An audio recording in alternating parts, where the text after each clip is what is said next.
Le psaume 23 dit ceci: l'Éternel est mon berger dans cette saison. L'Éternel sera ton berger. Ça veut dire que tu seras sa brebis. Et donc tu vas le suivre. Il va te conduire. Et il y aura une relation entre vous deux. Ce sera une relation de berger à brebis. C'est Dieu qui va te nourrir. C'est Dieu qui va te conduire. Les choses qui vont arriver dans ta vie seront calculées, programmées divinement parlant. Il dit encore: je ne manquerai de rien. Dans cette saison, la provision divine est ton partage. Tu ne vas pas manquer de direction. Tu ne vas pas manquer d'orientation. Tu ne vas pas manquer de grâce. Tu ne vas pas manquer de sainteté. Tu ne vas pas manquer de communion avec Dieu. Tu ne manqueras de rien parce que Dieu est ta provision. Il dit: il me fait reposer dans de verts pâturages. Dans cette saison, tu vas expérimenter ce qu'on appelle le repos de Dieu. C'est vrai que tu vas travailler, mais ce que tu vas expérimenter, ce ne sera pas le fruit de tes efforts. Mais la provision de Dieu va t'accorder le repos. Or, dans la saison du repos, il dit: il me dirige près des eaux paisibles. Dans cette saison, tu auras le rafraîchissement. Reçois le rafraîchissement. Reçois les eaux paisibles.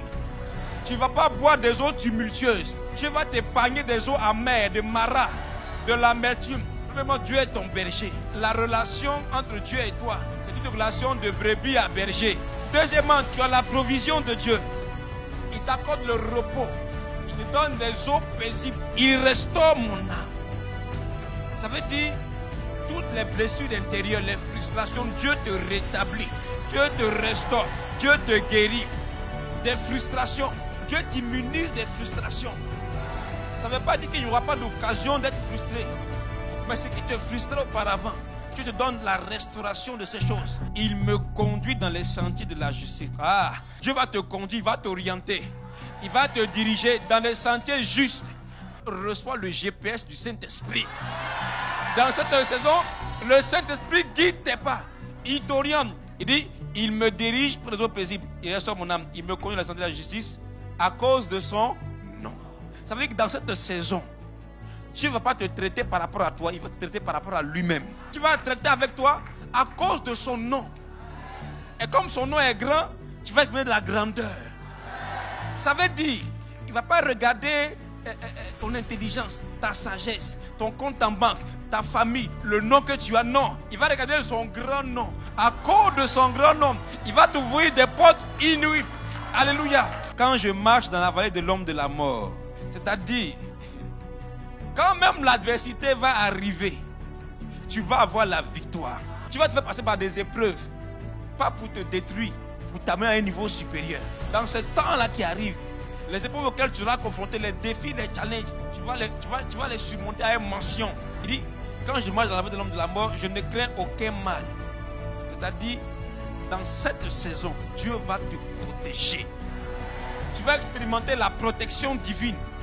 Dieu va te garder.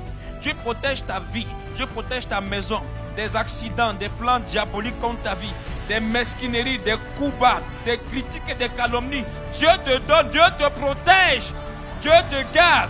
Il dit: je ne crains aucun mal. Pourquoi? Car tu es avec moi. Dans cette saison, Dieu sera avec toi. Dieu va te témoigner sa fidélité. Il sera avec toi dans ta maison, dans ton travail, dans ta communauté. Dieu sera avec toi. Il va te témoigner sa bonté et sa fidélité.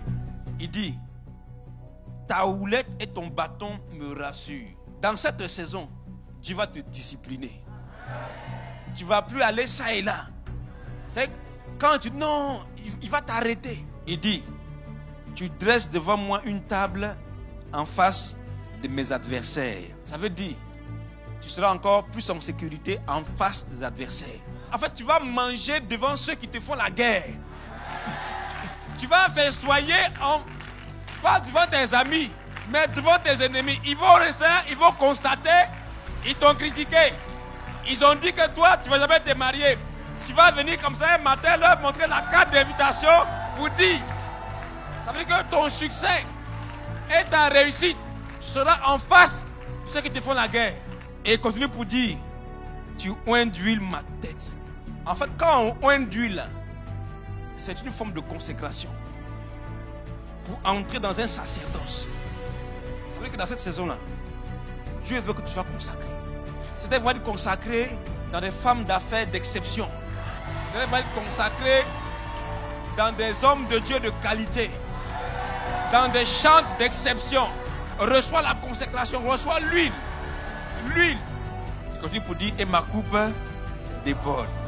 Et ma coupe déborde. Ça là, c'est l'abondance. Ah. Ta coupe va déborder. Et ta bénédiction va t'attendre. Elle va t'attendre. Alors quand la coupe déborde là, tu ne peux pas dire non. Tu dis oui, le bonheur et la grâce m'accompagneront à tous les jours de ma vie.